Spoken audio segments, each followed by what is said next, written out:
प्रिय సహోదరి సహోదరులారా, తొలి విశ్వాసులారా, ప్రభు శ్రమ శుక్రవారం సాంఖ్యములు మన పాఠమాత దేవాలయం ముస్తాబాద్లో మొదలుపెట్టడం జరుగుతుంది. కథోలిక విశ్వాసాలంతా కూడా మీ కుటుంబాలలో కూర్చొని divine message point Mustabad Facebook page ద్వారా వీక్షించి ఈ యొక్క సాంఖ్యములను చూసి ఈ సాంఖ్యముల ద్వారా మీరందరూ కూడా దైవ అనుభూతిని పొందవలసిందిగా కోరుతూ ఉన్నాం. మరికొన్ని నిమిషములను ఈ యొక్క సాంఖ్యములు మొదలైతాయి కనుక కుటుంబ సభ్యులంతా కూడా మీ పనులు ముగించుకొని మీ కుటుంబంలో కూర్చొని వీక్షిస్తూ ఇందులో పాల్గొనవలసిందిగా కోరుతున్నాం.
ప్రార్థించుదము. దయామయుడైన సర్వేశ్వర, మానవ జాతికి పాపఫలితముగా రక్షించిన తండ్రి, మా ప్రభువును మీ కుమారుడైన క్రీస్తు తన శ్రమల ద్వారా కలిగించి సహజ సిద్ధముగా మొదటి ఆదాము స్వభావములు కలిగి ఉన్న మేము మీ అనుగ్రహంతో పవిత్రులమై రెండవ ఆదామైన క్రీస్తు రూపమును దాల్చి అన్ని విషయముల్లోనూ అతని వలె రూపాంతరం చెందినట్టు కరుణింపు. మా ప్రభువైన క్రీస్తు ద్వారా మనవి చేయుచున్నాము.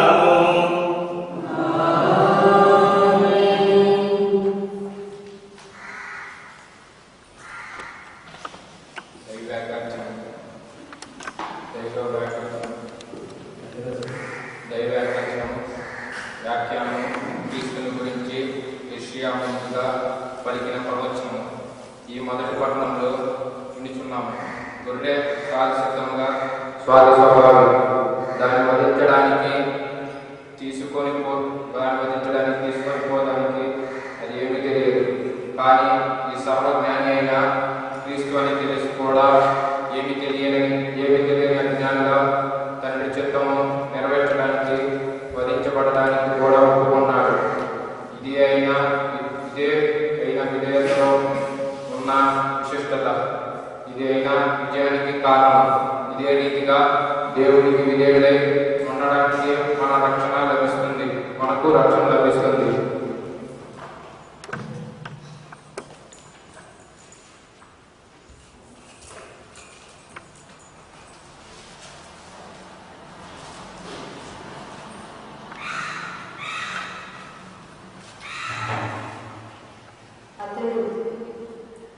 మన తల్లిదండ్రులకు గాయపడి మొదటి పట్టణం యెషయా గ్రంథం 52వ అధ్యాయం 13వ వచనం నుంచి 53వ అధ్యాయం 13వ వచనం వరకు. మొదటి పట్టణం యెషయా గ్రంథం 52వ అధ్యాయం 13వ వచనం నుంచి 53వ అధ్యాయం 13వ వచనం వరకు. ప్రభువును పలుకుచున్నాడు, ఇదిగో నా సేవకుడు నిశ్చయింపబడి అతడు గరుడై ప్రశంసలు అందుకొని జనసమూహములు అతన్ని చూచి విభ్రాంతి చెందారు. అతని వికృత రూపం దాచి ఉన్నందున నలుల వలె కనిపింపబడేది. కానీ ఇప్పుడు బహుజాతులు అతనిని కాచి విస్మయం ఉండేది. రాజులు అతన్ని చూచి నిశ్చేష్టులవుతారు. వారు పూర్వము కనీవిని ఎరుగని సముద్రము తెలుసుకుంటారు. ప్రజలను బదులు చెబుతారు, మేము ఇప్పుడు వెళ్ళవలసిన సంగతులను ఎవరు నమ్మరు. ఇది ప్రభు వలన జరిగినని ఎవరు గ్రహించింది. దైవ చిత్తం వలన అతడు ఎండిన నేలలో వేరు పాకుకొని లేక ఒకవలే పెరిగేది. అతనికి సౌందర్యము కానీ చక్కదనము కానీ లేదాయను. మనల్ని ఆకర్షించు సొగసు ఏమీ అతనిలో కనిపింపదయ్యాను. ప్రజలతని చిన్న చూపు చూచి తృణీకరించింది. అతడు విచారగ్రస్తుడు, బాధామయుడు అయినవాడు. నరులు అతని వైపు చూచుటకైనా ఇష్టపడలేదు. జనులు అతన్ని తిరస్కరించుటచే మనం అతనిని లెక్క చేయలేదు. ఆయనను అతడు మన బాధలను భరించేది, మన దుఃఖములను భరించేది. ప్రభువు అతన్ని మోది శిక్షించి దుఃఖపెట్టినని మనకు భావించింది. కానీ అతడు మన తప్పిదముల కొరకు గాయపడి మన పాపముల కొరకు నలిగిపోయింది. అతడు అనుభవించిన శిక్ష ద్వారా మనకు స్వస్థత కలిగింది. అతడు పొందిన దెబ్బల ద్వారా మనకు ఆరోగ్యం చేకూరింది. మనమందరము గొర్రెల వలె దారి తప్పితుంది. అందరూ మన త్రోవన మనకు వెళ్ళిపోతుంది. కానీ ప్రభు మనమందరి దోషులను అతని మీద మోపెను. దౌర్జన్యములకు గురయ్యేది. అతడు వినయంతో సహించెను. పల్లెత్తు మాట ఆడాయను. అతడు మధ్య స్థానంలో దొరికబడి గొర్రెపిల్ల వలె బుద్ధి కత్తిరింపబడి గొర్రె వలె మౌనంగా ఉండేదే కానీ నోరు తెరవలేదు. అతనిని దౌర్జన్యముగా అన్యాయంగా పడిపోయింది. అతని గతిని పట్టించిన వారే లేదు. అతనిని నరికి సజీవుల లోకం నుండి తొలగించింది. మన ప్రజల పాపముల కొరకు అతనిని వధించింది. ఏ తప్పు చేయకూడదు, ఎన్నడూ అబద్ధం ఆడకూడదు. అతని దృష్టిలో ప్రక్క పాతిపెట్టింది. దైవతుని ప్రక్కన సమాధి చేసింది. ప్రభువు కలుచున్నాడు, ఆయనను అతని బాధావర్గం చేయవలనని నా సంకల్పం. అతని మరణము పాప పరిహార బలి అయ్యింది కనుక అతడు దీర్ఘాయుపడిసి పుత్ర పౌరులను చూచెను. అతని ద్వారా నా సంకల్పం నెరవేరు. బాధలు మునియగా అతడు మరణ ఆనందం చెందెను. నీతిమంతుడైన నా సేవకుడు పెక్కుమంది దోషులను భరించెను. అతనిని చూచి నేను వారి తప్పిదములను మన్నించెను. అతడు తన ప్రాణములను అర్పించెను. దుష్టుడిగా ఎంచబడెను. పెక్కుమంది దోషులను భరించి వారి పాపముల పరిహారం కొరకు విజ్ఞాపన చేసెను. కనుక నేను అతన్ని గొప్పవాడిని చేయుదును. అతడి గనులలో నొకడిగా గణింపబడెను. ఇది ప్రభుని వాక్కు. సర్వేశ్వరునికి వందనములు. యేసు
హెబ్రీయులకు రాయబడిన లేఖ 4వ అధ్యాయము 14వ వచనం నుంచి 16వ వచనం వరకు మరియు 5వ అధ్యాయము 7వ వచనం నుంచి 9వ వచనం వరకు. సోదరులారా, ఆకాశ మండలం గుండా వెళ్ళిన దేవుని కుమారుడు యేసు తన గొప్ప ప్రధాన యాజకుడు మనకు ఉన్నాడు కనుక మనము ఒప్పుకొని విశ్వాసమునందు దృఢముగా నిలిచి ఉందాము. మన బలహీనతలను గురించి సానుభూతి చూపలేని వ్యక్తి కాదు మన ప్రధాన యాజకుడు. అంతేగాక మన వలనే అన్ని విధములుగా శోధింపబడి పాపం చేయని వ్యక్తి మన ప్రధాన యాజకుడు. కావున ధైర్యవంతులమై మనము దయానిధి దేవుని సింహాసనము సమీపించము. అక్కడ మనము కృపను పొంది అవసరమైనప్పుడు రాజుగా అనుగ్రహము కనుగొందాము. తన ఎన్నో జీవితము మృత్యువు నుండి తనను రక్షింప శక్తి కలిగిన దేవుని గురించి యేసు ఏడుపులతో కన్నీటితో ఎంతగా ఎదిగి ప్రార్థించాను. ఆయన భక్తి విధేయతలు కలువారంట చేతనే దేవుడు ఆయన ప్రార్థనను ఆలకించాడు. తాను దేవుని పుత్రుడు అయింది కూడా తాను పొందిన బాధల ద్వారా దేవుడితను ఆయన అభ్యసించాను. ఆయన ఇప్పుడు పరిపూర్ణుడై విధేయులు వారి శాశ్వత రక్షణకు మూలమైంది. ఇది ప్రభువు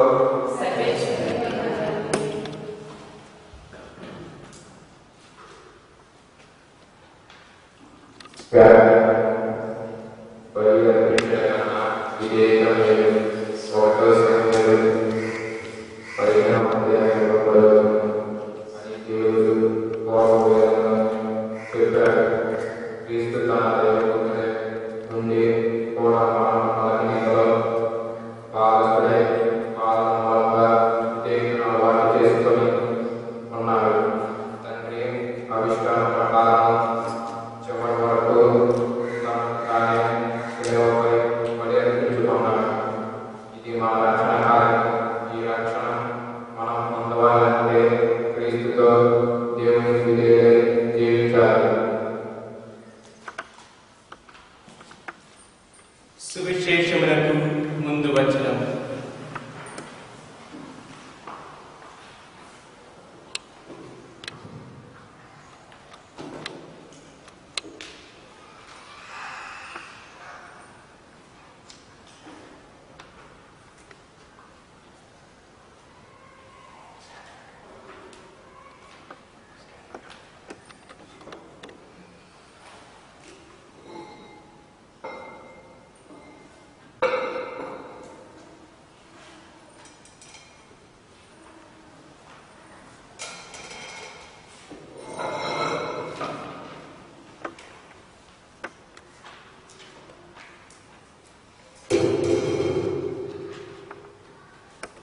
క్రీస్తు యేసు వినయము గలవాడై మరణం వరకును అనగా తన శిలువ మరణం వరకును విధేయుడాయను. అందువలననే దేవుడు ఆయనను అత్యున్నత స్థానంలో లేవనెత్తి అన్ని నామముల కంటే శ్రేష్టమగు నామమును ఆయనకు ప్రసాదించు. ప్రభువు మీతో ఉండునుగాక.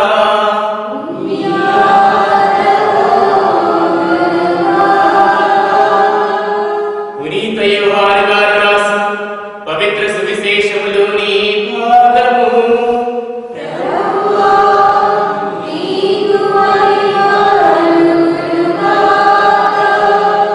18వ అధ్యాయం వచనములు 1 నుండి 19వ అధ్యాయం 42వ వచనం వరకు. యోహాను శుభవార్త 18వ అధ్యాయం వచనం 1 నుండి 19వ అధ్యాయం వచనం 42 వరకు. యేసు తన శిష్యులతో కేద్రోను లోయ దాటి వెళ్ళెను. అక్కడ ఒక తోట ఉండెను. ఆయన తన శిష్యులతో కలిసి అందు ప్రవేశించెను. యేసు తరచుగా తన శిష్యులతో అతనికి వెళుచుండును కనుక ఆయన అప్పగింపనున్న యోధాకు ఆ స్థలం తెలియను. యోధా సైనికులను, ప్రధాన యాజకులు, పరిసయ్యుల భక్తుల బండ్రోతులను, అధికారులను వెంటబెట్టుకొని ఆ తోటలోనికి వచ్చెను. వారు దివిటీలు, కాడాలు, ఆయుధాలు తీసుకుని వచ్చింది. అప్పుడు యేసు తనకు సంభవింపనున్నది ఎరిగి ముందుకు వచ్చి, మీరు ఎవరిని వెతుకుచున్నారు అని అడిగాడు. నజరేయుడగు యేసును అని వారు సమాధానం ఇచ్చిరి. నేనే ఆయనని అని యేసు వారితో చెప్పాను. గురుద్రోహులైన యూదా వారితో నిలుచుండి ఉండెను.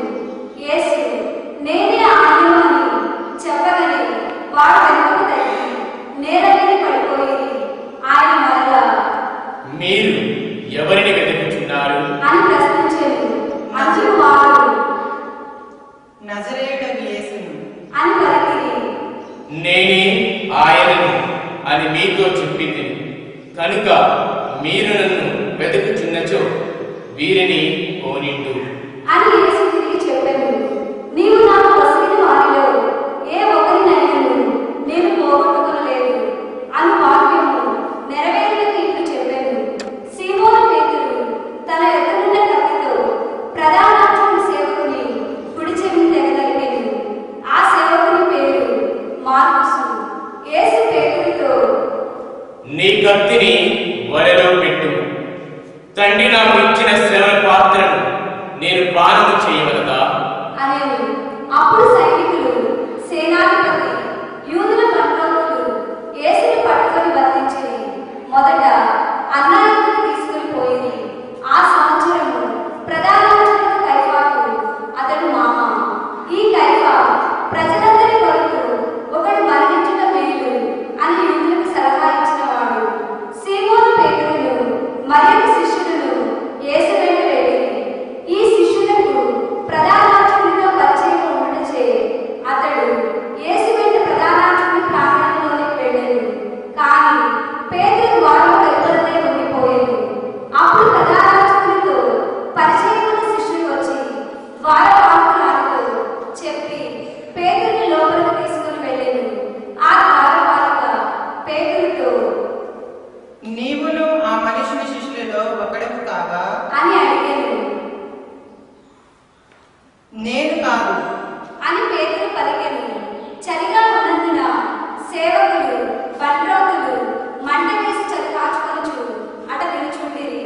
పేతురును వారితో కలిసి చలి కాచుకొనుచు నిలుచుండెను.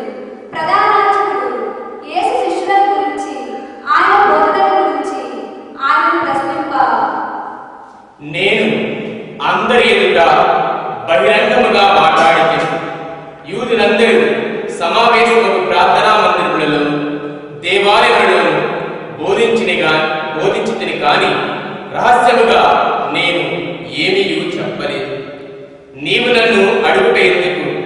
నేను వారికి ఏమి బోధించితినో వినిన వారిని అడుగుము. నేను ఏమి చెప్పినది వారు ఎరుగుదురు అని యేసు పలికెను. యేసు ఇట్లు పలుకగా దగ్గర నడిచిన ఒక బండ్రోతు ఆయనను చెంపపై కొట్టి, ప్రధాన అర్చకులకు ఇట్లు సమాధానమిచ్చుటకు నీకు ఎంతటి సాహసము అనెను. అప్పుడు యేసు పలికినది తప్పు అయినచో అదేదో నిరూపింపు. కానీ నేను పలికినది సరి అయినచో ఏడు నన్ను కొట్టెదవు. అనేను. పిమ్మట అన్న యేసును బంధములతో ప్రధాన యాజకుడైన కైఫాయకు పంపెను. సీమోను పేతురు ఇంకను అచటనే నిలుచుండి చలికాచుకొనుచుండెను. అక్కడ ఉన్నవారు అతనిని చూచి, నీవు ఆయన శిష్యులలోని వారు కావా అని అడిగిరి. అందుకు పేతురు బొమ్ముచు, నేను కాను. అనేను. పేతురు చెవి తెగనరిగిన వారి బంధువు ప్రధాన యాజకుని సేవకుడైన ఒకడు, నీవు తోటలో ఆయనతో ఉండగా నేను చూడలేదా అని పేతురును అడిగెను. పేతురు నేను ఎరుగను. అని బొంకెను. వెంటనే కోడి కూసెను. అప్పుడు వారు యేసుని కైఫాయు నుండి అధిపతి మందిరంలోనికి తీసుకుని పోయి, అది తెల్లవారుజాము. పాస్కా భుజించుటకై మైలుపడకుండుటకు వారు ఆ మందిరంలోనికి వెళ్ళలేదు. అందువలన పిలాతు వెలుపల ఉన్న వారి వద్దకు వచ్చి, ఏ నేరముపై మీరు ఇతనిని తీసుకొని వచ్చిరి అని అడిగెను. ఇతడు నేరము చేయువాడు కానిచో మేము ఇతనిని మీ చేతికి అప్పగించని వారము కాము. అని వారు పలికిరి. అందుకు పిలాతు, మీరే ఇతనిని తీసుకొని వెళ్ళి మీ చట్ట ప్రకారము విచారింపుడు. అనేను. ఎవరికి మరణదండన విధించు అధికారము మాకు లేదు. అని యూదులు చెప్పిరి. యేసు తాను ఎట్టుబడులను పొందబోచున్నాడు సూచించుతూ చెప్పిన మాట ఇట్లు నెరవేరింది. పిలాతు మరలా మందిరంలోకి వెళ్ళి యేసుని పిలిపించి, నీవు యూదుల రాజువా అని అడిగాడు. నీవే స్వయముగా ఈ మాట అనుచున్నావా, లేక ఇతరులు నన్ను గురించి నీతో ఇది చెప్పిరా? అని యేసు తిరుగు ప్రశ్న వేశాడు. అందుకు పిలాతు, నేను యూదుడను అనుకొనుచున్నావా? నీ ప్రజలు ప్రధాన అర్చకులే నిన్ను నా చెంతకి అప్పగించిరి. నీవు ఏమి చేసితివి అని అడిగాడు. నా రాజ్యము ఈ లోక సంబంధమైనది కాదు. నా రాజ్యము ఈ లోకమునకు చెందినచో నేను యూదుల చేతుల్లో పడకుండా నా అనుచరుడు నా పక్షమున పోరాడేవారు. కానీ నా రాజ్యము ఈ లోక సంబంధమైనది కాదు అని యేసు సమాధానం ఇచ్చాడు. అందుకు పిలాతు, అట్లయినా నీవు రాజువా అని అడిగాడు. నేను రాజునని నీవే చెప్పుచున్నావు. నేను సత్యమునకు సాక్ష్యం ఇచ్చుటకు జన్మించింది. దీని కొరకే ఈ లోకమునకు వచ్చిందని సత్య సంబంధులందరూ నా మాటలు ఆలకింతురు. అని ప్రత్యుత్తరం ఇచ్చాడు. సత్యమనగానేమి అని పిలాతు ఆయనను అడిగాడు. పిలాతు ఇట్లు అడిగి మరలా యూదుల వద్దకు వెళ్ళి వారితో ఇట్లనెను. నాకు ఆయనలో ఏ దోషము కనిపించుటలేదు. పాస్కా పండుగ సందర్భమున నేను మీకు ఒక బందీని విడుదల చేయు ఆచారం ఉన్నది కదా. యూదుల రాజును మీ కొరకు విడుదల చేయమందురా? అనెను. వారు మరలా కేకలు వేయచ్చు. ఇతనిని కాదు, బరబ్బను విడుదల చేయుడు అని ఈ బరబ్బ బందిపోటు దొంగ. అప్పుడు పిలాతు యేసుని కొరడాలతో కొట్టించెను. సైనికులు ముళ్ళ కిరీటమును అల్లి దానిని ఆయన శిరస్సుపై పెట్టి ఆయన హోదా వస్త్రము తొడిగిరి. పిమ్మట వారు ఆయన ఎదురుకు వచ్చి, యూదుల రాజా నీకు శుభము అని నమస్కరించి ఆయన ముఖముపై కొట్టిరి. పిలాతు మరలా బయటకు వెళ్ళి ప్రజలతో, ఇదిగో ఈయనలో నాకు ఏ దోషము కనిపించుటలేదు. మీరు తెలుసుకొనుటకు నేను మీ ఎదుటకు ఈయనను తీసుకొని వచ్చుచున్నాను అని చెప్పాడు. అప్పుడు యేసు ముళ్ళ కిరీటమును ఊదా వస్త్రము ధరింప చేయబడిన వాడే బయటకు వచ్చాడు. ఇదిగో ఈ మనుష్యుడు అని పిలాతు వారితో చెప్పాడు. ప్రధాన యాజకులు అధికారులు ఆయనను చూచినంతనే వానిని సిలువ వేయుడు అని కేకలు వేసింది. ఈయన ఎందు నాకు ఏ దోషము కనిపించుటలేదు. మీరే ఈయన తీసుకొని వెళ్ళి సిలువ వేయుడు అని చెప్పాడు. అప్పుడు యూదులు, దేవుని కుమారుడని ఇతడు చెప్పుకొనుచున్నాడు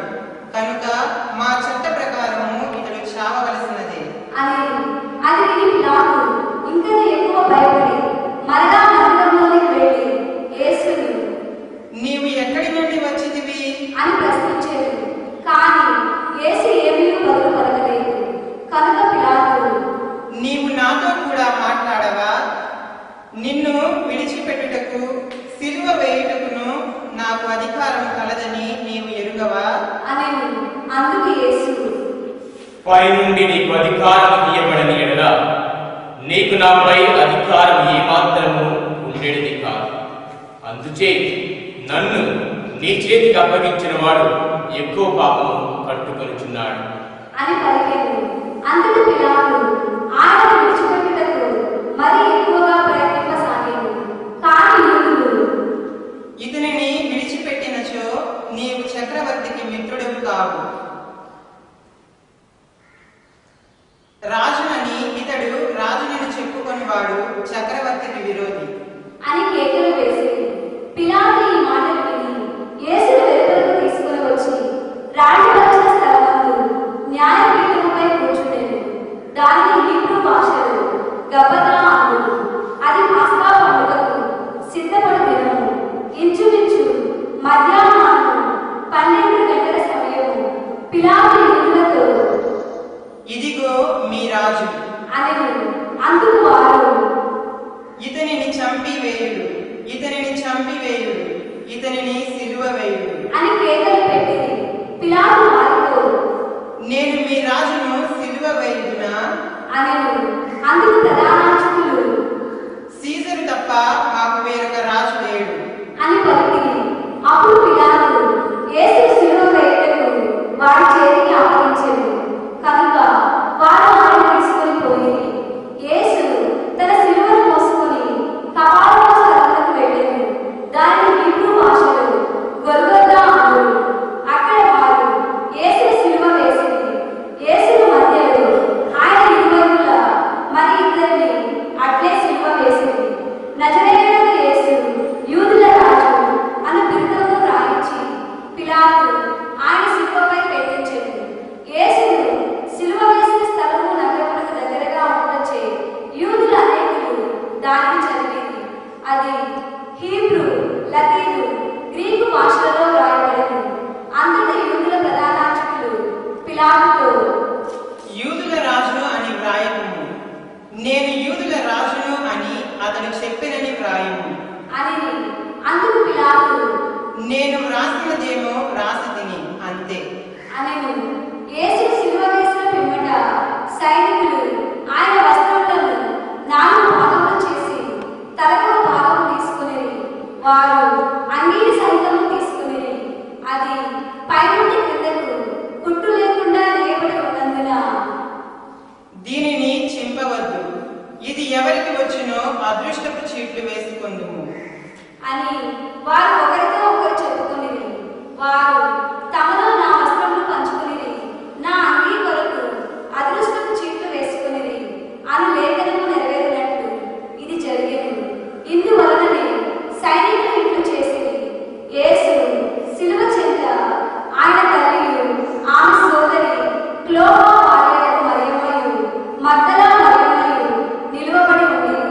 తన తల్లియు తాను ప్రేమించిన శిష్యులను దగ్గర నిలిచి ఉండ యేసు చూచి యేసు తన తల్లితో, స్త్రీ, ఇదిగో నీ కుమారుడు, అనెను. ఆ తరువాత శిష్యునితో, ఇదిగో నీ తల్లి అనెను. శిష్యుడు ఆ గడియలోని ఆమెను స్వీకరించి తన సొంత ఇంటికి తీసుకొని పోయాడు.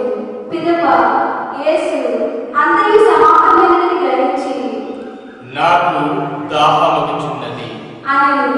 అక్కడ పుష్ట ద్రాక్షారసముతో నిండిన పాత్ర ఉండెను. వారు నీటి పాచి ఆ రసములో ఉంచి దానిని హిస్సోపు పోలకు తగిలించి ఆయనకు అర్పించి యేసు ఆ రసమును అందుకొని, సమాప్తమైనది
వారిని దింపివేయుటకు అనుమతి నిండు అని అడిగింది. కావున సైనికులు వెళ్ళి యేసుతో పాటు సిలువ వేయబడిన మొదటివాని కాళ్ళను మరొకరి కాళ్ళను వెరగబెట్టింది. కానీ వారు యేసు వద్దకు వచ్చినప్పుడు ఆయన అప్పటికే మరణించుకుంటున్నది చూచి ఆయన కాళ్ళు వెరగబెట్టలేదు. అయితే సైనికులలో ఒకడు ఆయన ప్రక్కను బల్లెంతో పొడిచెను. వెంటనే రక్తము నీరు స్రవించెను. అది చూచిన వాడు దీనిని గురించి చెప్పుచున్నాడు, అతడు చెప్పినది వాస్తవము, మీరు విశ్వసించుటకు అతడు సత్యము చెప్పుచున్నాడని అతడు ఎరుగును. ఆయన ఎముకలలో ఒకటైనా వెరగబట్టబడదు అను లేఖనము ఇప్పుడు నెరవేరేను. వారు తాము పొడిచిన వారి మాకు వీక్షింతురు అను మరొక లేఖనము ఇప్పుడు నెరవేరేను. పిమ్మట అరిమత్తయి యోసేపు పిలాతు వద్దకు వెళ్ళి యేసు భౌతిక దేహమును ఇయ్యగోరెను. యూదుల వైపు వల్ల ఈ యోసేపు బహిరంగంగా కాక రహస్యముగా యేసు శిష్యుడై ఉండెను. పిలాతు అనుమతి నొసగా అతడు వెళ్ళి యేసు భౌతిక దేహమును తీసుకొని పోయెను. మొదట యేసును రాత్రివేళ సందర్శించిన నికోదేము కూడా ఇంచుమించు 150 సేర్ల బరువుల కలిగిన ద్రవ్యమును అతను తీసుకొని వచ్చెను. వారు యేసు దేహమును తీసుకుని యూదుల భూస్థాపన సాంప్రదాయానుసారము దానికి పరిమళ ద్రవ్యమును పూసి నారవస్త్రముతో చుట్టిరి. యేసు సిలువ వేయబడిన చోట ఒక తోట కలదు. ఆ తోటలో ఇంతవరకు ఎవరిని భూస్థాపనం చేయని ఒక క్రొత్త సమాధి ఉండెను. అది విశ్రాంతి గృహమునకు యూదులు సిద్ధపడుతున్నప్పుడు చేదరు. ఆ సమాధి సమీపంలో ఉంట చేదరు. వారు యేసును అందించిరి. ఇది ప్రభువు సువిశేషము. క్రీస్తువా మీ స్తుతి కలుగును గాక.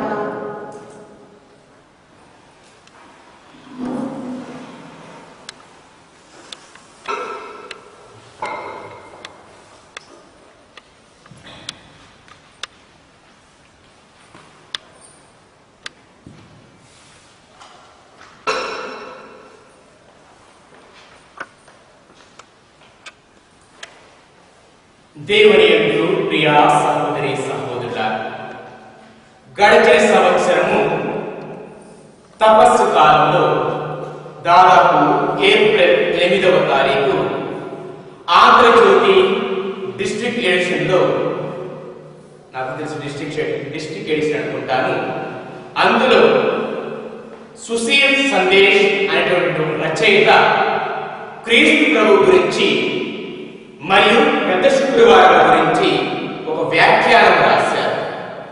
ఆ వ్యాఖ్యానంలో ఆయన పెట్టినటువంటి మెయిన్ హెడ్డింగ్ ఏంటంటే, మనిషి కొరకు దైవమే కరిగి వెలిగే. మనిషి కొరకు దైవమే కరిగి వెలిగే. ఈ మాటను పెట్టి, ఈ మాట మీద తను ఒక రచన రాసి దానికి ముందుగా మరికొన్ని మాటలు రాసి దానికి కూడా అండర్లైన్ చేశాడు. ఆ అండర్లైన్ చేసిన మాటలు ఏమిటంటే, పరలోకపు గుర్తింపు కాదు దైవ ద్రోహం అన్నారు. పరలోకపు గుర్తింపు కాదు దైవ ద్రోహం అన్నారు.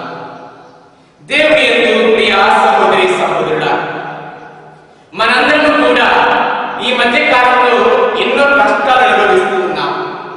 ఈ కరోనా మహమ్మారి వలన ఎంతో స్వతంత్రంగా ఉండలేకపోతున్నాం. ఎక్కడికి వెళ్ళినా ఆంక్షలు. ప్రక్క గ్రామానికి వెళ్ళాలన్నా, ప్రక్క ఊరికి వెళ్ళాలన్నా, లేక పక్క రాష్ట్రానికి వెళ్ళాలన్నా సరే ఆంక్షలు. తిరిగి మన స్వదేశానికి రావాలన్నా కానీ గుర్తింపు కార్డు చూపించాలి. గవర్నమెంట్ ప్రభుత్వం తరఫున ఏమైనా సహాయం పొందాలన్నా సరే మనందరము కూడా గుర్తింపు కార్డును చూపించాలి. దేనికైనా సరే గుర్తింపు కార్డు చాలా అవసరం ఈ రోజు. మరి ఈనాడు క్రీస్తు ప్రభు ఈ గుర్తింపు కార్డు గురించి మరొకసారి మనం గుర్తు చేస్తున్నారు. ఈ లోకంలో జీవించాడని చెప్పడానికి జీవించిన వ్యక్తే తనతో పాటు తన జీవానికి తన గుర్తింపు కార్డును చూపిస్తూ ఉన్నాడు.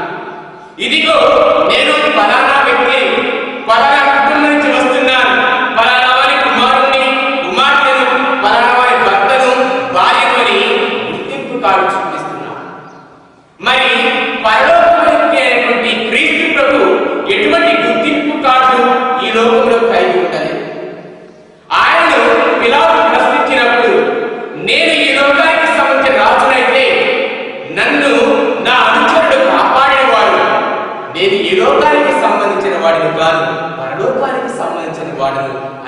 క్రీస్తు ప్రభు తన గుర్తింపును అందరికీ తెలియజేశారు ప్రియదేవుని కదా.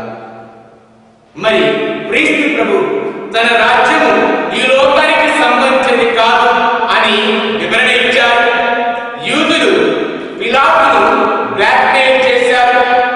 నువ్వు గనక తనని శిక్షించకపోతే, నువ్వు గనక తన సిలువ వేయడానికి మాకు తగిన పర్మిషన్ ఇవ్వకపోతే గనక నువ్వు కైసరుకు శత్రువు అవుతావు అన్నారు.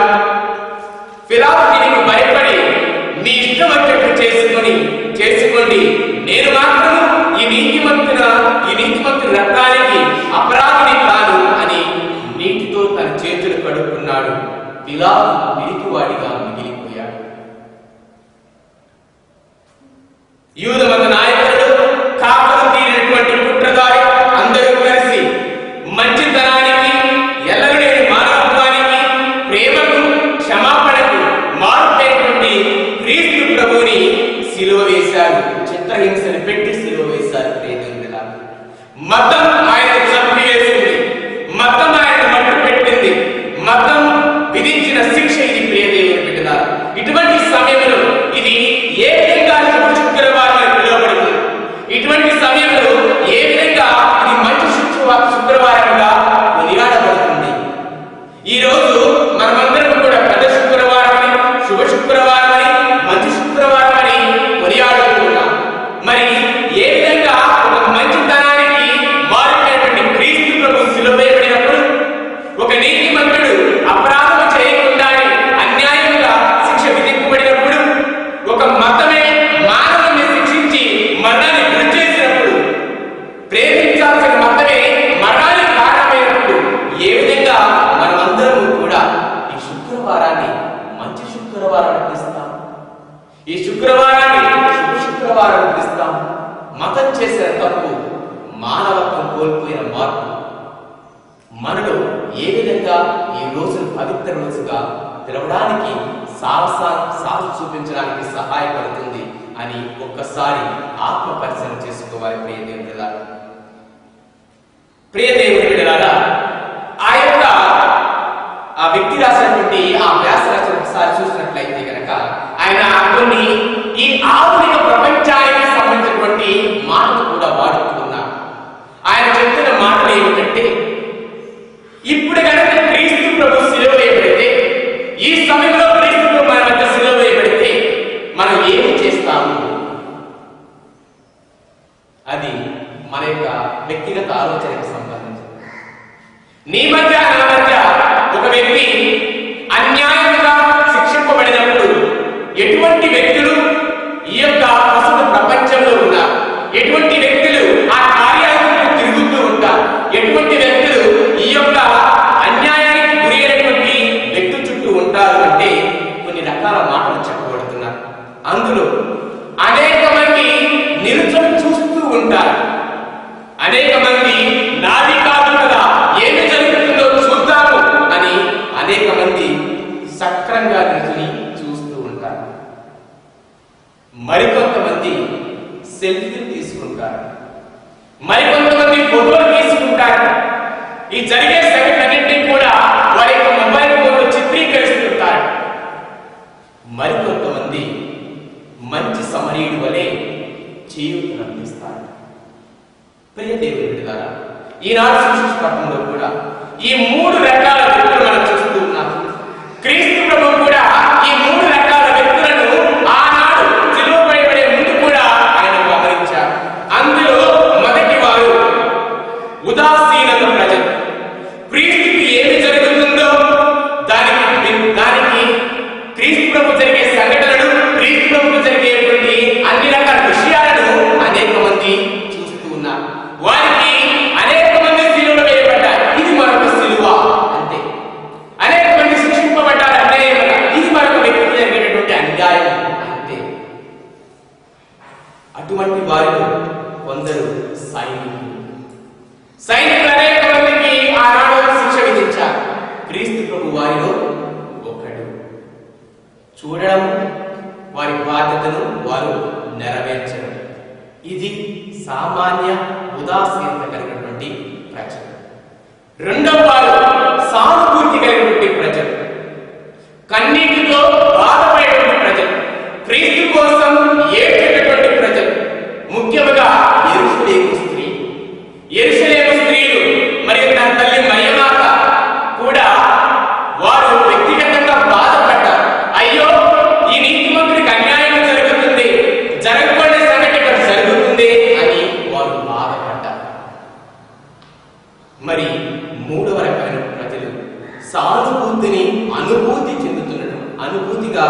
మార్చుకున్నటువంటి ప్రజలు, సానుభూతిని అనుభూతిగా మార్చుకుంటున్నటువంటి ప్రజలు, బాధపడడం మాత్రమే కాకుండా ఆ బాధను పాలు పంచుకుంటున్నారు. క్రీస్తుతో పాటు బాధలో శ్రమలలో భాగస్వాములవుతున్నారు. తల్లి మరియా ప్రథమ స్థానాన్ని ఆమె పొంది ఉన్నది. మరియు యోహాను అనే ప్రియమైన శిష్యుడు కూడా ఈ యొక్క స్థితిగతులలో ప్రథమ స్థానాన్ని కలిగి ఉన్నాడు. మనందరికీ కూడా ఈ శుభ శుక్రవారం ఒక సామాన్య క్రిస్మస్ మరియు ఈస్టర్ కవిత్వానికి అనుగుణంగా ఉండే శుక్రవారం కావచ్చు. ఎందుకంటే ఆ యొక్క సంఘటన మనం పాలు పంచుకొని ఆ యొక్క సంఘటన మన కళ్ళారా మనం చూడలేదు. అక్కడ జరిగే విషయాలు మన వ్యక్తిగతంగా అనుభవపూర్వకంగా మనం అనుభవించలేదు కనుక ఇవి మనకు ఏమాత్రము చలించే హృదయాన్ని కలిగించలేకపోవచ్చు. కానీ ఆనాడు మరియమాత మరియు యెరూషలేము స్త్రీలు, యోహాను అనే శిష్యుడు వీటిలో భాగం పంచుకున్నారు. వీరందరూ కలిసి ఈ శుక్రవారాన్ని శుభ శుక్రవారంగా మారుస్తున్నారు. ఇది సాధారణ శుక్రవారం కాదు, మంచి శుక్రవారం. క్రీస్తు ప్రభు ఆ శిలువపై నుండి 7 మాటలు మాట్లాడి ఆ 7 మాటలనే ఈ రోజు మనకు శ్రీ సభ ద్వారా తెలియజేసినటువంటి శుక్రవారం. శ్రీ సభ నీకు నాకు కూడా అనేక అనుభూతులను ఇస్తున్నటువంటి శుక్రవారం ఈ శుక్రవారం. ఇది శుభ శుక్రవారం అని పిలువబడింది. దానికి కారణం ఏంటంటే ప్రియదేవులారా, క్రీస్తు ప్రభు ఆ శిలువపై మాట్లాడినటువంటి 7 మాటలు.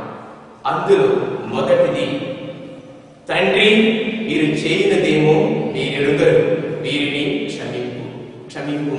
లూకా శుభవార్త 23వ అధ్యాయము 34వ వచనం. దీన్ని ఒకసారి మనం గమనించినట్లయితే కనుక ఇది ఒక ఆధ్యాత్మిక అవగాహన. క్రీస్తు ప్రభు ఏ విధంగా వ్యక్తిగత అవగాహన కలిగి ఉన్నారు, అదే విధంగా నువ్వు నేను కూడా ఆధ్యాత్మిక అవగాహన కలిగి ఉండాలని చెప్పడానికి ఆయన సూచించినటువంటి వ్యక్తులనే ఆయన క్షమించి ఆధ్యాత్మిక అవగాహన మనకు నేర్పిస్తున్నారు. ఆయన జీవించినటువంటి విధానాన్ని మరొకసారి ఆ శిలువపై కూడా జీవిస్తూ ఆ శిలువపై కూడా ఒక ఉదాహరణ జీవితంగా, ఒక ఉదాహరణ జీవితానికి వ్యక్తిత్వం కలిగిన వ్యక్తిగా ఆయన నిరూపిస్తూ ఆయన ఆధ్యాత్మిక అవగాహన మనం కూడా కలిగి ఉండాలి. నీ తోటివారు నీకు వ్యతిరేకంగా శిక్షకు గురి చేసినట్లయితే, నీ తోటివారిని బాధించినట్లయితే, నీ కించపరిచినట్లయితే ఆధ్యాత్మిక అవగాహన కలిగి ఉండి నువ్వు ఆ ప్రభు ప్రార్థించినట్లే ప్రార్థించు. తండ్రి మీరు చేయనిదేమో మీరెరుగరు, వీరిని క్షమింపు అని చెప్పడానికి ఉదాహరణ జీవితమైన క్రీస్తు ప్రభు యొక్క మొదటి మాట మనకు ఆధ్యాత్మిక అవగాహనకు ఉదాహరణగా ఉంటుంది. ప్రియదేవులారా, రెండవది ఆధ్యాత్మిక ప్రసన్నత. క్రీస్తు ప్రభు మాట్లాడేటువంటి రెండవ మాట,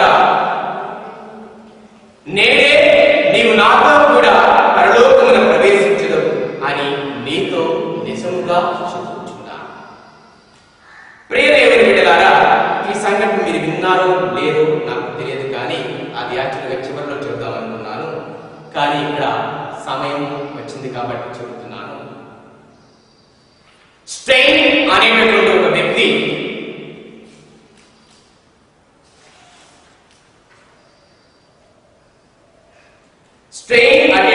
వ్యక్తి తను పుట్టుకతోనే ఒక క్రైస్తవుడు, కానీ కథోలిక జీవితం ఏమాత్రం జీవించలేదు. దాదాపు 25 సంవత్సరాలు ఎవరిని లెక్క చేయలేదు, ఎవరిని ప్రేమించలేదు, ఎవరితో కలిసి జీవించలేదు. కానీ ఒకరోజు మధ్యాహ్న సమయంలో ఒక దేవాలయం పక్కన ఉన్నటువంటి దారిలో కూడా పోతున్నారు. అనేక మంది కూడా గుంపుడుగా అక్కడ ఉన్నారు. అనేక మంది ఏదో చర్చించుకుంటున్నారు, ఏదో జరుగుతుంది అని గమనించి వారి మధ్యలోకి వెళ్ళిపోయారు. అక్కడికి వెళ్ళగానే ఒక నిర్వాహకుడు తనకు ముందుకు రా అని సైగ చేశాడు. సైగ చేసి, మంచి దొంగగా నీవు ఈ నాటకంలో ఉంటావా అని అడిగాడు. మంచి దొంగగా నీవు ఈ నాటకంలో ఉంటావా అని ఆ వ్యక్తిని అడిగాడు. ఆ వ్యక్తి ఏమి చెప్పాలో, ఆ స్టెయిన్కి ఏం చెప్పాలో తెలియక తన తలను ఊపి ముందుకు వచ్చాడు. వచ్చి రాగానే తనకు ఈ 2 మాటలు ఇచ్చాడు. ఇదిగో ప్రభు, నీవు ఏమీ తప్పు చేయనివాడు, నువ్వు అన్యాయంగా శిక్షింపబడ్డావు, నీ రాజ్యంలో నన్ను గుర్తుంచుకో అని ఈ 4 మాటలు చెప్పు చాలు అని ఆ నిర్వాహకుడు ఆ యొక్క స్టెయిన్ అనే వ్యక్తితో చెప్పాడు. అప్పుడు తను సరేనని ఆ 4 మాటలు నేర్చుకున్నాడు. దాన్ని గుర్తుంచుకోవడం కోసం అనేక సార్లు తను మొదలు పడుతూ తను ప్రాక్టీస్ చేస్తూ ఉన్నాడు. ఈ మాటలు చూడకుండా చెప్పాలని ఎన్నిసార్లు తను ప్రాక్టీస్ చేసుకుంటున్నాడు. ఆ ప్రతిసారి కూడా తన కళ్ళ నుంచి ఒక బొట్టు రాలుతుందట. అప్పుడు తను గుర్తించాడు, తన జీవితంలో నిజమైన దొంగ. పుట్టినప్పటి నుండి కూడా దాదాపు 4-5 సంవత్సరాలు మాత్రమే తల్లిదండ్రులతో ఉన్నాడు. ఆ తరువాత వారి మాటలు చెవదాటి దొంగతనం చేస్తూ అనేక మందిని బాధపడుతూ అనేక మందిని చంపుతూ ఆయన జీవించాడు. నిజముగా దొంగ. మరి అటువంటి దొంగ ఈనాడు పిలవడం, మంచి దొంగగా ఆయనకు అవకాశం ఇవ్వడం, దీనిని ప్రతిసారి పడుచుకుంటూ ఉన్నాడు. నేను దొంగను, నన్ను నీ పరలోక రాజ్యంలోకి చేర్చు, నీ పరలోక రాజ్యంలోకి పోయినప్పుడు నన్ను గుర్తుపెట్టుకునే మాటను తనతో తాను చెప్పుకున్న ప్రతిసారి కూడా ఒక్కొక్క బొట్టు కన్నీరు రాకున్నాడు. ఆ సమయంలో తన సమయం వచ్చింది. ఆ నాటకంలో తను మాట్లాడాల్సిన సమయం వచ్చింది. ఆ సమయంలో ఆ వ్యక్తి తనలో బాధలందరూ కూడా ఒక్కసారి కూడగట్టుకొని ఆ సులువు మీద, ప్రభు, నీవు ఎటువంటి అపరాధం చేయనివాడు, నీ రాజ్యంలో నన్ను గుర్తుపెట్టుకో అని చెప్పినప్పుడు అక్కడ వెళ్ళిన ప్రజలందరూ కూడా ఏదో మార్పుకు గురయ్యారు. తను చెప్పిన మాటల్లో, తన అనుభవంలో ఒక్కసారి అనేక మార్పుకు గురయ్యారు. అప్పటి వరకు కూడా దేవుడిపై అంత ఆధ్యాత్మిక విశ్వాసం లేని వాళ్ళందరూ కూడా ఒక్కసారిగా ఆధ్యాత్మిక విశ్వాసానికి గురయ్యారు. ఆ రోజు మొదలుకొని ఈ స్టేటటువంటి వ్యక్తి దేవాలయం ఇవ్వకుండా దేవాలయంలోనే జీవించాడు. అదే మాట ఈనాడు క్రీస్తు ప్రభు, దానికి సమాధానం క్రీస్తు ప్రభు ఈనాడు చెబుతున్నాడు. ఈ మంచి దొంగగానితో చెబుతున్నాడు, నేడే నేను నాతో కూడా పరలోకమున ప్రవేశించదు అని నీతో నిజముగా చెప్పుచున్నాను.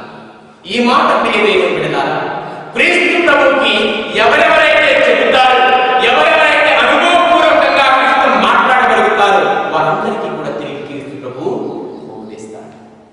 మరి 3వ మాట ప్రియ దేవుని బిడ్డలారా, యోహాను శుభవార్త 19వ అధ్యాయం 26 నుంచి 27 వచనం. ఇదిగో నీ కుమారుడు, స్త్రీ ఇదిగో నీ కుమారుడు, ఇదిగో నీ తల్లి. క్రీస్తు ప్రభు ఆధ్యాత్మిక అనురాగం కలిగి ఉన్నాడని చెప్పడానికి ఇది ఒక ఉదాహరణ. క్రీస్తు ప్రభు ఆధ్యాత్మిక అనురాగం ఆయన తన తల్లితోనూ తన శిష్యులతోనూ కలిగి ఉన్నాడని చెప్పడానికి ఉదాహరణ. తన చావులో ఉండి కూడా తన తల్లిని మర్చిపోలేదు. ఇదిగో నా తల్లి ఇప్పటికే మరణించిన, నా తల్లి ఏకాక అయిపోయింది, ఈనాడు నా తల్లికి కొంచెం తోడు కావాలి, అందుకని నా శిష్యుని తన కుమారుడిగా ఇస్తాను. మరి శిష్యులందరూ పారిపోతే చివరికి యోహాను మిగిలితే, ఇదిగో యోహాను ఒక్కడే మిగిలిపోయాడు, తనకు కావాలి తోడు అని చెప్పి, ఇదిగో నీ తల్లి, నా తల్లిని నీ తల్లిగా స్వీకరించు అని చెప్పి తనకు కూడా తల్లినిచ్చాడు. కదా ఆ తల్లి శ్రీసభకు తల్లిగా అనుగ్రహించబడింది. క్రీస్తు ప్రభు తన శ్రీసభను మర్చిపోలేదు. తను మరణించే సమయంలో కూడా ఈ శ్రీసభకు ఒక తల్లిని ఏర్పాటు చేసి, ఈ తల్లి ద్వారా శ్రీసభ నిరంతరంగా ఫలించే విధముగా, ఇంకను ఫలిస్తూనే ఉండే విధముగా ఈ మరియ తల్లిని ఈ శ్రీసభకు కానుకగా అందించారు. మరి 4వ మాట దేవుని ద్వారా మత్తయి శుభవార్త 27వ అధ్యాయం 46వ వచనం. ఏలి ఏలి లామా సబక్తాని అంటే, నా దేవా నీవు నన్నేల విడనాడితివి. ఇది ఆధ్యాత్మిక వినయాన్ని సూచిస్తుంది. దేవుని యందు ప్రియ సహోదరి సహోదరుడా, క్రీస్తు ప్రభు తన తండ్రితో మాట్లాడే విధానాన్ని మనం గమనించినట్లయితే, ఆ ప్రభుకున్నటువంటి వినయపూర్వక హృదయం, క్రీస్తు ప్రభుకున్నటువంటి వినయం, దేవుని కుమారుడైనా సరే నాకు అధికారం కలదని ఆయన విడవీయకుండా ఆయన వినయము కలిగి, ప్రభు నీవు నన్ను ఏడ విడనాడితివి, నేను నీ కుమారుడు కదా, నీవు నన్ను విడనాడవద్దు అని చెప్పి ఆ చివరి గడియలో కూడా ఆ ప్రభుని విడనాడకుండా తన ఆధ్యాత్మిక వినయాన్ని ఆయన ప్రదర్శించాడు. మరి 5వ మాట నాకు దాహమగుచున్నది, నాకు దాహమగుచున్నది. దేవుని యందు మీ సహోదరి సహోదరులారా, అనేక మంది చరిత్రకారులు ఈ దాహాన్ని ఆధ్యాత్మిక దాహముగా అందరూ కూడా చిత్రీకరిస్తూ ఉంటారు. క్రీస్తు ప్రభు తన ప్రజల కోసం, తన ప్రజలకు వాక్య దాహమగుచున్నది, తన ప్రజలకు ఆ దేవుని యొక్క రాజ్యం కోసం దాహమగుతున్నది అని చూపించడానికి గుర్తుగా నాకు దాహమగుచున్నది అని క్రీస్తు ప్రభు చెప్పాడు అని అనేక మంది చరిత్రకారులు దీన్ని చిత్రీకరిస్తుంటారు. ఆయనకు అగుతున్న దాహము ఆ యొక్క నీటి కోసం కాదు, నువ్వు నేను కాపాడబడాలి, నీ ఆత్మ నా ఆత్మ పరలోక రాజ్యంలోకి చేర్చబడాలి, నువ్వు నేను కూడా దేవుని యొక్క నిజమైన శిష్యులుగా బిడ్డలుగా ఎదగాలని తన శిష్యులను తలుచుకుని దాహమవుతున్నది అని చెప్పాడని అనేక మంది తత్వవేత్తలు కూడా దీన్ని చిత్రీకరిస్తూ ఉంటారు. మరి 6వది లూకా శుభవార్త 23వ అధ్యాయం 46వ వచనం, తండ్రి నా ఆత్మని చేతికి అప్పగించుచున్నాను అని పలికిన మాట. ఇది ఆధ్యాత్మిక సమర్పణ. చివరి గడియలో కూడా నా తండ్రి నేను చేయి విడనాడకూడదు, కష్టం వచ్చినా బాధ వచ్చినా నా తండ్రి నాకు ఆదర్శం, నా తండ్రి నాకు మార్గం కనుక ఆయన చేయి నేను విడవకూడదని చెప్పి ఆయనకు ఆయన సమర్పించుకున్నాను, నా ఆత్మని చేతికి అప్పగించుచున్నాను. ఈ రోజుల్లో మన కుటుంబాల్లో గమనించినట్లయితే కనుక అనేక మంది వారి వారి వ్యక్తిగత జీవితాల్లో కష్టాలు వస్తే ఒక్కసారి అపార్థం అవుతుందంటే నువ్వెవరు నేనెవరు అంటూ ఉంటారు. అటువంటిది తండ్రి దేవుడు క్రీస్తు ప్రభు మరణాన్ని గురి చేశాడు, మన కోసం మరణాన్ని గురి చేశాడు, మన కోసం తన రక్తాన్ని చిందించి తన యొక్క శరీరాన్ని ముక్కలుగా చేసి ఆ యొక్క శిలువపై మరణించాలి అని చెప్పి ఆ తండ్రి ఆశించాడు. అయినా సరే క్రీస్తు ప్రభు తండ్రిని విడనాడకుండా ఆయన ఆధ్యాత్మిక సమర్పణ చేసి, ఇదిగో నా ఆత్మ నీకు సమర్పిస్తున్నా, ఇక మీద నువ్వే అన్నిటికీ మార్గం అని చెప్పి ఆయన తన ఆత్మను సమర్పించాడు. ఇది ఆధ్యాత్మిక సమర్పణ. మరి చివరిది 7వ మాట యోహాను శుభవార్త 19వ అధ్యాయం 30వ వచనం, సమాప్తమైనది. ప్రియ దేవుని బిడ్డలారా, తన అనంతమైన ప్రేమను, క్షమాపణను, వినయమును మానవాళికి ప్రసాదించారు. సువార్తలో యేసు ప్రభు అందించిన వాక్యాలన్నీ సిలువలో నెరవేర్చగా మనం చూడగలుగుతున్నాం. ఆయన ఈ ఆధ్యాత్మిక మరణం ద్వారా నిత్య జీవాన్ని మనకు తీసుకుని వస్తున్నారు. ఈ లోకానికి సంబంధించి అంతా కూడా సమాప్తమైనది, ఇక మిగిలింది పరలోక రాజ్యంలో జీవం మాత్రమే అని ఈ లోకానికి సంబంధించి ఆయన మరణించిన పరలోకంలో జీవం ఉన్నదని చెప్పడానికి ఆయన అంతయు సమాప్తమైనదని చెప్పాడు. ప్రియదేవుడా, ఈనాడు ఈ 7 మాటలు చాలా ముఖ్యం. ప్రియదేవుడా, ఏ దేవాలయానికి వెళ్ళినా, ఏ కథలకు బోధించినా ఈ 7 మాటల గురించి బోధిస్తూ ఉంటారు. ఇంకా అనేక విషయాలు ఇక్కడ చెప్పాలని ఆశగా ఉంది, కానీ మనమందరం కూడా అనుకోని పరిస్థితుల్లో ఉన్నాం. ఎక్కువగా మాట్లాడటం మంచిది కాదు కనుక ఈ 7 మాటలు మాత్రమే కొంచెంగా వివరిస్తున్నాం. ఈనాడు మన సువార్త పట్ల చూసినట్లయితే కనుక అనేక పాత్రలు ఉన్నాయి, అనేక పాత్రధారులు ఉన్నారు, సన్నివేశాలు ఉన్నాయి, సమావేశాలు ఉన్నాయి, ప్రార్థనలు, అరుపులు, కేకలు, కుట్రలు, కుతంత్రాలు, ఇవన్నీ మనిషి యొక్క నీచ పాప స్థాయిని, నీచ స్వభావాన్ని సూచిస్తున్నాయి. మరి ఇటువంటి స్థితిలో మరి మన కర్తవ్యం ఏమిటి? నీవు కూడా ఒక సామాన్య వ్యక్తిగా జరిగే అవినీతి కార్యాలను చూస్తూ ఉన్నావా? లేక నువ్వు కూడా సెల్ఫీలు, ఫోటోలు తీసుకుంటూ ఉన్నావా జరిగే కార్యక్రమాలను చూసి? లేక ఆ క్రీస్తు ప్రభు యొక్క బాధలను, నీ తోటి వ్యక్తి యొక్క బాధలను అనుభవించడానికి, వాటిని అన్వయించుకోవడానికి సిద్ధముగా ఉన్నావు? ఇంకా నీ కుట్ర కుటుంబాలు ఎంతకాలం కొనసాగాయి? వాటిని ఈనాటితో మట్టు పెట్టాలి.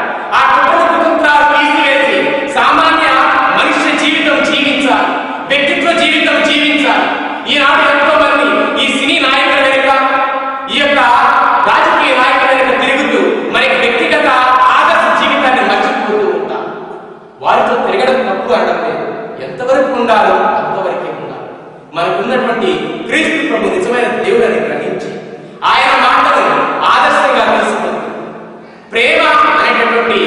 నిజ జీవితాన్ని చూపించే వ్యక్తిని నిజమైన దేవునిగా గ్రహించాలి. కానీ ఈ లోక సంబంధమైనటువంటి రాజకీయ నాయకులను కానీ, ఈ లోక సంబంధమైనటువంటి వేరే సినీ యాక్టర్లు కానీ వారిని మనం దేవుడుగా ఎంచుకుంటే నిజంగా మనం ఏ స్థాయిలో ఉన్నాము, ఎటువంటి ఆలోచనలో ఉంటున్నాము మనం ఆత్మపరిశీలన చేసుకోవాలి. ప్రియజనులా, యూదాలాగా కపటంతో నిన్ను నీవే మోసం చేసుకుంటూ ఎంతకాలం జీవించగలవు? యూదా ఇస్కారియోతు క్రీస్తు ప్రభు అడుగుజాడలు 3 సంవత్సరాలు నడిచాడు, కానీ చివరికి తన కపట భక్తిని బయట పెట్టాడు. ఆ విధంగా ఎంతకాలం మనం జీవించగలం? ఆలోచించు, ఆలోచించు, ఆలోచించి ఒక నిర్ణయం తీసుకో. ఇది శ్రీ సభ మనకిస్తున్న గొప్ప అవకాశం. పిత, పుత్ర, పవిత్ర నామమున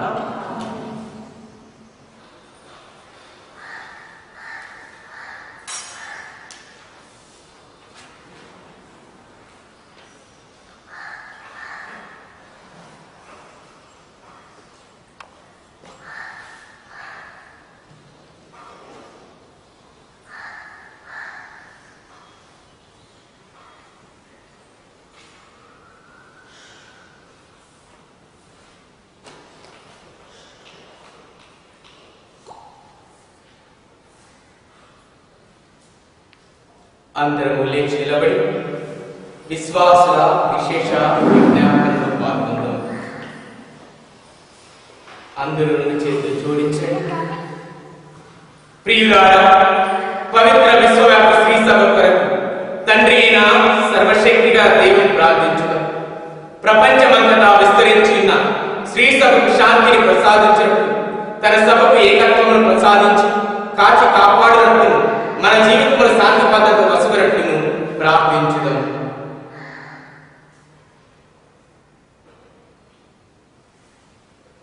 సర్వకాలము జీవించి పాలించి సర్వశక్తి గలవాని సర్వేశ్వరుడు సర్వ ప్రజలకు క్రీస్తునందు నీ మహిమను వెల్లడించి నీవు ప్రేమతో నెరవేర్చిన కార్యములను తిలకింపు. విశ్వమంతటా వ్యాపించిన నీ శ్రీ సభ మీ దివ్యనామమునందు విశ్వాసం ప్రకటించుటలో దృఢ సంకల్పం కలిగినట్లు కరుణింపు. మా ప్రభువైన క్రీస్తు ద్వారా మనం చేయించున్నాము.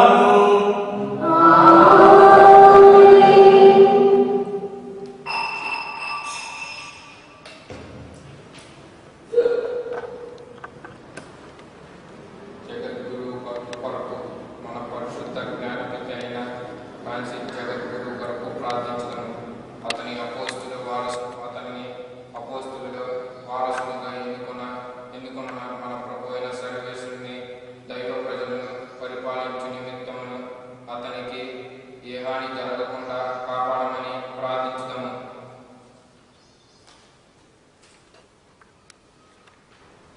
సర్వకాలము జీవించుచు పాలించు సర్వశక్తి గలవాని సర్వేశ్వరుడు సమస్తము మీ ఆధీనములో ఉన్నది. కనికరించి మా ప్రార్థనలు ఆలకింపు. మాకై మీరున్నటువంటి జగద్గురువును అనురాగంతో కాపాడు. ఈ విధములుగా సృష్టికర్త అయిన నీ పాలనలో ఉన్న క్రైస్తవ ప్రజలు విశ్వాస బలంతో పుట్టిన పదములపై గురుగా మా ప్రభు అయిన క్రీస్తు ద్వారా ఏమని చేయుచున్నాము.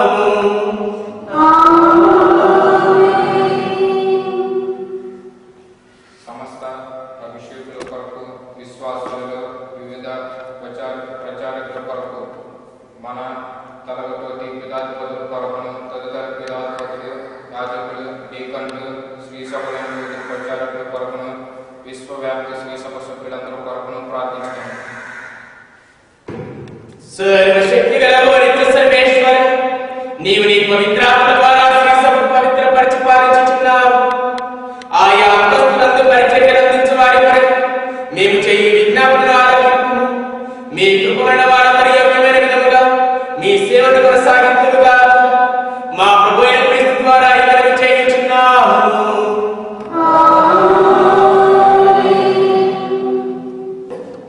జ్ఞానస్థానాభిలాషుల కొరకు జ్ఞానస్థానం పొందుకోరు వరకు ప్రార్థించడం. మన ప్రభు అయిన దేవుడు వారి హృదయాంతరను గుండెలను విప్పి వారి తన దయాప్రార్థనను చేయనుగాక.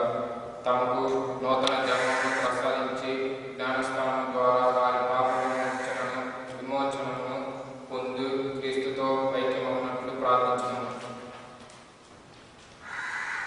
సర్వశక్తి గలవాని సర్వేశ్వర విభేదములతో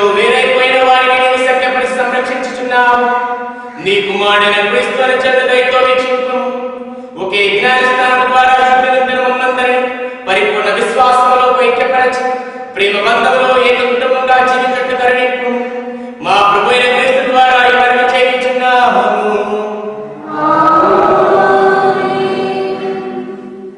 క్రైస్తవ సమైక్య కొరకు క్రీస్తుని నమ్ముకున్న మన సహోదరి సహోదరులందరికీ అందరి కొరకు ప్రార్థించును. సత్యం నుండి జీవించు వారిని మన కర్తవ్య సర్వేశ్వరుడు ఒకటిగా సమైక్యపరుచు తన ఏకైక శ్రీ సభలో వారిని చేర్చుకున్నట్లుగా ప్రార్థించును. సర్వశక్తిగా నిత్య సర్వేశ్వర, చెదిరిపోయిన వారిని మీ దగ్గరికి రక్షించి వారిని భద్రముగా కాపాడు. మీ కుమారి అనుచరణ కనికరంతో వీక్షింపు. ఒకే జ్ఞాన స్నానము ద్వారా మీ పరిశుద్ధత్వంలో భాగస్థులైన వారందరూ ఒకే పరిపూర్ణ విశ్వాసంతో ప్రేమేందు ఐక్యము గౌరవము సాధింపు.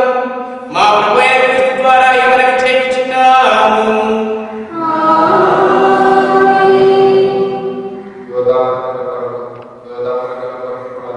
మన ప్రభు అయిన దేవుడు ప్రప్రథముగా వారితో మాట్లాడిన కావున వారి సర్వేశ్వరుని నామము పట్ల భక్తి అతని నిబంధనను పాటించుటలో విశ్వసనీయత కలదీయగా జీవించినట్లు ప్రార్థించదము. సర్వశక్తిగల నిత్య సర్వేశ్వర, అబ్రహామునకును అతని సంతతికి నీవు చేసిన వాగ్దానం స్మరించుకొను. నీవు ప్రప్రథముగా ఎన్నుకున్న ప్రజలను సంపూర్ణ రక్షణ నీ నుండి పొందుటకు యోగ్యులను చేయమని మీ శ్రీ సభ చేయి విజ్ఞాపనతో ఆలకింపు. మా ప్రభు అయిన క్రీస్తు ద్వారా ఈ మనవి చేయించున్నాము.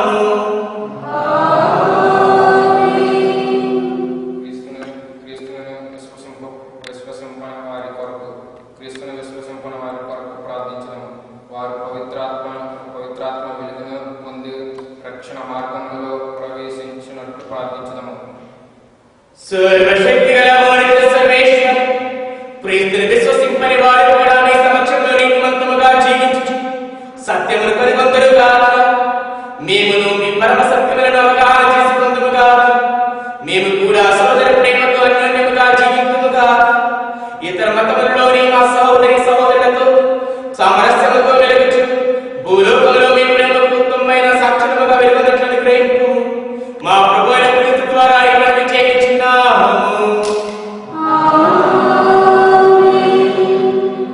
విశ్వసింపని వారి కొరకు దేవుని విశ్వసింపని నాస్తికుల కొరకు ప్రార్థించడం. వీరు చిత్తశుద్ధితో ధర్మ మార్గమును అన్వేషించుచు దైవమును కనుగొని భాగ్యమును పొందినట్లు ప్రార్థించడం. సర్వశక్తిగల నిత్య సర్వేశ్వర, మేము వెదకుటకును వెదకి కనుగొనుటకును కనుగొని సుఖశాంతులు పొందుటకును వారిని సూచించుతుంది. ఈ లోకపు ప్రతిబంధముల ప్రభావాన్ని గాయపడి దేవుడు తృణీకరించిన వారందరూ మీ ప్రేమ చిహ్నములను మీ అనుచరుల ఆదర్శము పొందిన క్రియలను చూచి నీవే నిజమైన దేవుడని సర్వమానవాడికి తండ్రివని తెలుసుకుని ఆనందించట్లు కరుణింపు. మా ప్రభు అయిన క్రీస్తు ద్వారా ఈ మనవి చేయించున్నాము. స్వదేశీ పాలకుల కొరకు మన దేశమును పరిపాలించుచున్న వారి కొరకు ప్రార్థించడం. మన ప్రభు అయిన సర్వేశ్వరుడు వారి తలంపు వాక్కు క్రియలను తన చిత్తమునకు అనుకూలంగా మార్చుట ద్వారా ప్రజలందరూ నిజమైన శాంతి స్వతంత్రమును కలిగి జీవించినట్లు ప్రార్థించడం. సర్వశక్తిగల నిత్య సర్వేశ్వర, మా హృదయములను వారి ఆశలను ఎరుగుదవు.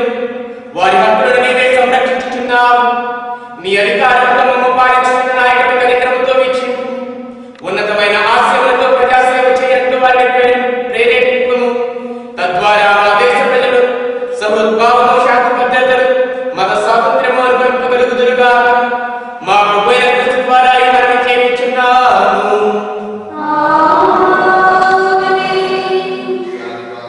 వ్యాధి బాధలకు గురైన వారి కొరకు సోదరులారా, సర్వశక్తి గల తండ్రి అయిన సర్వేశ్వరుని ప్రార్థించడము. అతడు భూలోకమును సకల దోషముల నుండి వీడించినట్లు అన్యాయముగా తమను స్వేచ్ఛను కోల్పోయిన వారి మరలా స్వేచ్ఛను పొందినట్లును ప్రయాణికులు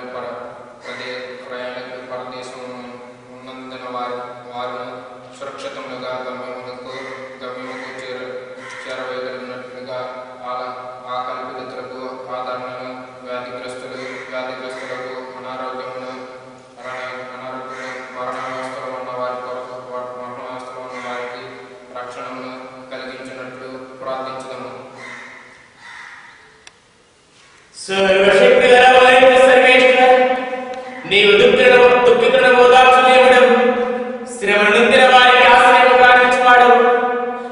ప్రమాదంలో చిక్కుకున్న వారి అంతరాధనాలకు వీరందరూ తమ వేదనలను మీ కనికరం అమితముగా చవిచూచి ఆనందించుగా మా ప్రభువైన క్రీస్తు ద్వారా ఈ మనవి చేయుచున్నాము. దేవుని యందు ప్రియ సహోదరి సహోదరులారా, ఈనాటి సాంఖ్యములలో మనమందరము కూడా ఈ యొక్క మొదటి భాగం నుండి దైవాకాంక్షను ముగించుకొని ఉన్నాం. ఇప్పుడు రెండో భాగంలో ప్రవేశిస్తూ ఉన్నాం. అది పరిశుద్ధ శిలువ ఆరాధన. అందరూ కూడా తెచ్చి నిలబడి ఈ యొక్క పరిశుద్ధ శిలువ ఆరాధనలో పాల్గొనవలసిందిగా కోరుతున్నాం. గురువుగా నేను ఇదిగో శిలువం రాను, దీని అందే లోక రక్షకుడు వేలాడను అని పాడెదను. అందరము దాన్ని ఆరాధించుమని తిరిగి ప్రత్యుత్తరముగా పాడవలసిందిగా కోరుతున్నాను.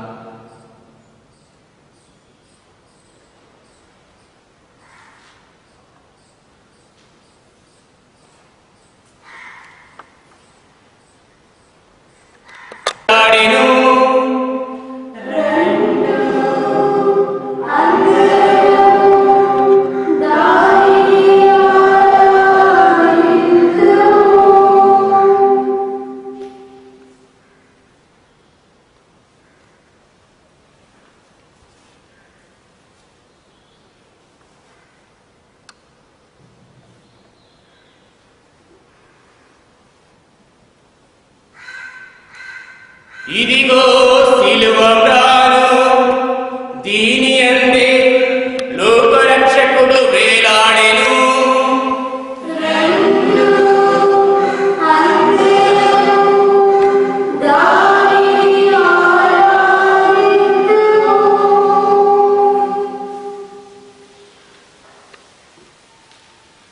ఇదిగో శిలువ రాను, దీని అందే లోక రక్షకుడు వేలాడెను.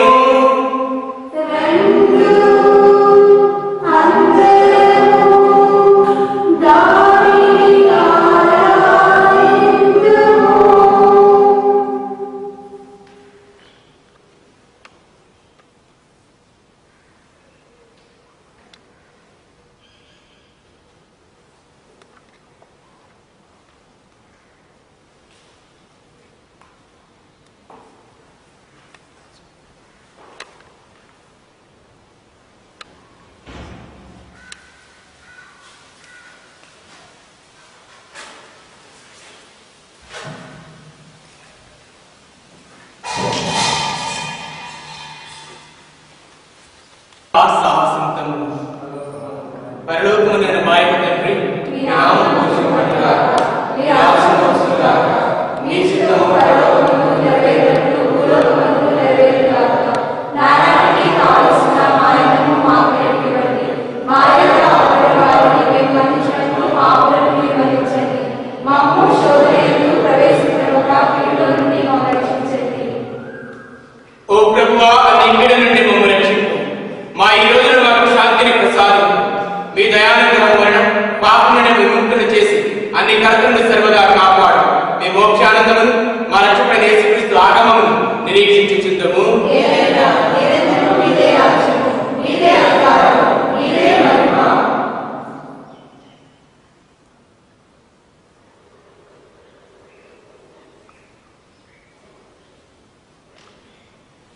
ఇదిగో సర్వేశ్వరుని గొర్రె పిల్ల, ఇదిగో లోకైక పాపం పరిహరించి క్రీస్తు.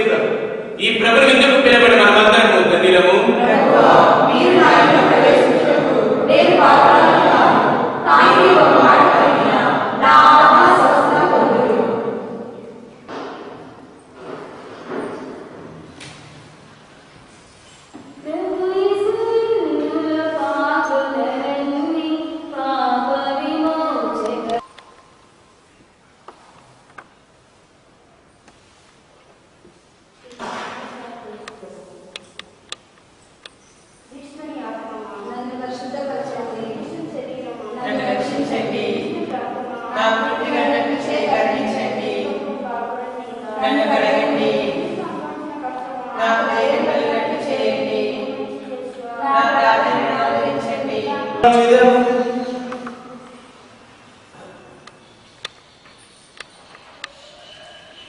సర్వశక్తి గల సర్వేశ్వర, మీ కుమారుడైన క్రీస్తుని మహిమయములను తాను ద్వారా మాకు నూతన జన్మను ప్రసాదించుటివి.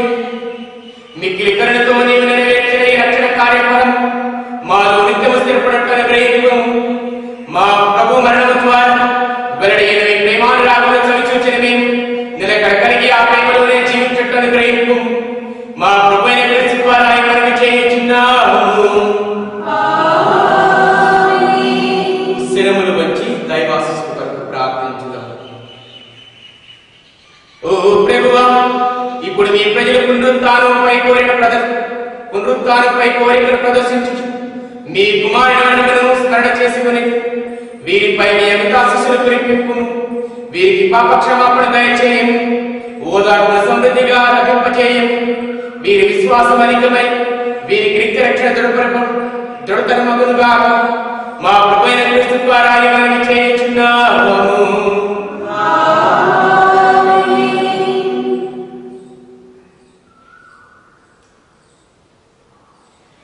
దేవుని యందు ప్రియ సహోదరి సహోదరులారా, దయచేసి గమనించండి.